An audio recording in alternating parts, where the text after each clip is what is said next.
scholarships second semester of senior year and go to those dances, not losing your mind second semester. Hey everyone, I'm Aleah and welcome back to my channel. So today I just kind of wanted to make a video that I felt I could have used last year when I was a senior in high school, and that's what do you do after you've applied to colleges. Of course, the first half of the year is filled with college apps, making sure you have all your extracurriculars and grades in line so that you can present your best self to universities or even to go to the next places like the military, the workforce, all of that. But what do you do after you finish? I feel like a lot of people don't know how to take full advantage of their second semester of senior year and kind of view it as just a time to chill and just coast when you can really be utilizing it to do so much more. So I just wanted to give you some tips and tricks on how to fully utilize your second semester of senior high school so that you're getting the most out of it. So number one is think about where you want to go and where you want to be. So number one is thinking, okay, I've applied to these places,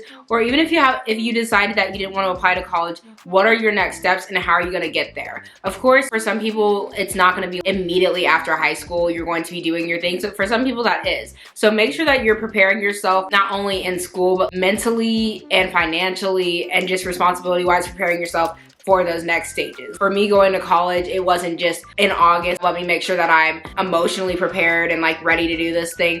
I started from senior year, like especially second semester, really kicking in those things, learning those skills and remembering to note the little things in life. What would I do at home? How did I need to conduct myself at college? What things did I do at home maybe when it comes to chores, or what areas in my life am I lacking a little bit in that I need to grow in and develop before I move to college. The second thing is for people going to college or a trade school, apply to scholarships. My mom kind of gave me this quote: view scholarships as your job. Like finding and applying to scholarships is your job for the second semester. I had a requirement of I had to apply to 2 scholarships a week my second semester. What this helps with and why my mom did this, like at the time I really thought it was a little much and I was just kind of under the impression of I don't want to apply to that many. I want to just spend time doing my schoolwork and then being able to enjoy my senior year. But the reason that she had me do this is because scholarships can be really hard to get. Sometimes you have 50 plus, 100, maybe thousands of people applying to a scholarship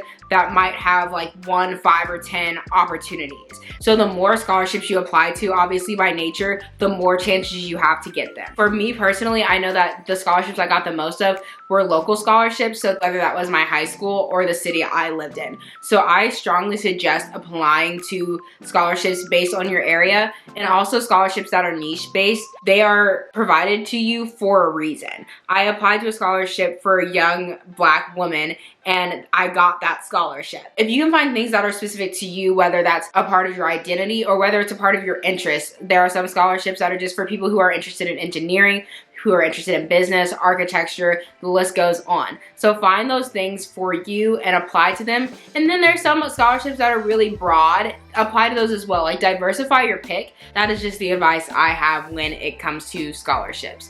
Activities. Make sure that you're going to your last high school ones. I know a lot of people sometimes will feel like they don't want to go to school events, and everyone has their own reasoning, but if you can, I think it's a great time to just do so. There's a little less stress in this semester, and so you can really take that time to spend with your friends, go to those dances, go to those random senior events that schools host. I think it's a great time to really bond with your class, and honestly, it's the last time you'll ever see some people. So why not just enjoy that time? And I think you realize very quickly, like when high school is ending, how little some of the big problems seemed. Things that might have torn friend groups apart, things that might have caused you an enormous amount of stress, you realize, wow, none of that matters anymore. We're about to move on to this next phase of our life, and I feel like that's such a relieving feeling that senior year can bring you. So if you're still holding on to something from freshman year, sophomore year, maybe it's time, this is just a little bit of encouragement to let it go and just be okay with those people. And it's not to say you need to be buddy-buddy with everyone,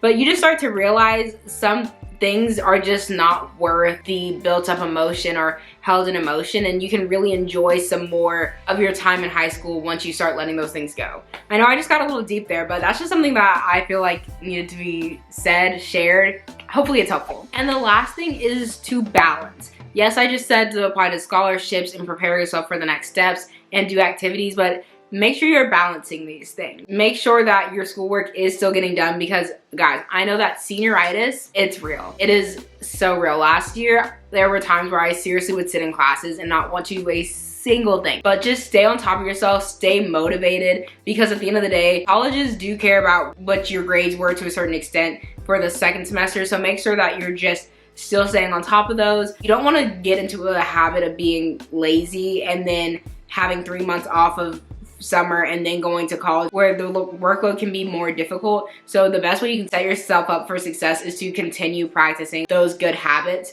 but still don't put too much pressure on yourself. What I really took away senior year was I don't have to be perfect at every single thing that I do. As long as I'm making sure that I'm still maintaining a certain level of excellence, it's okay to not put in 1000% effort to every single thing. Balance when it comes to your schoolwork and your activities. Make sure you're not going above and beyond in activities and then neglecting your schoolwork, but also make sure the vice versa doesn't happen. Make sure that you're balancing so that you're not losing your mind second semester, because there were so many times in senior year where I was so stressed, and sometimes it was just because I wasn't balancing my plate out well and I was prioritizing some things over others.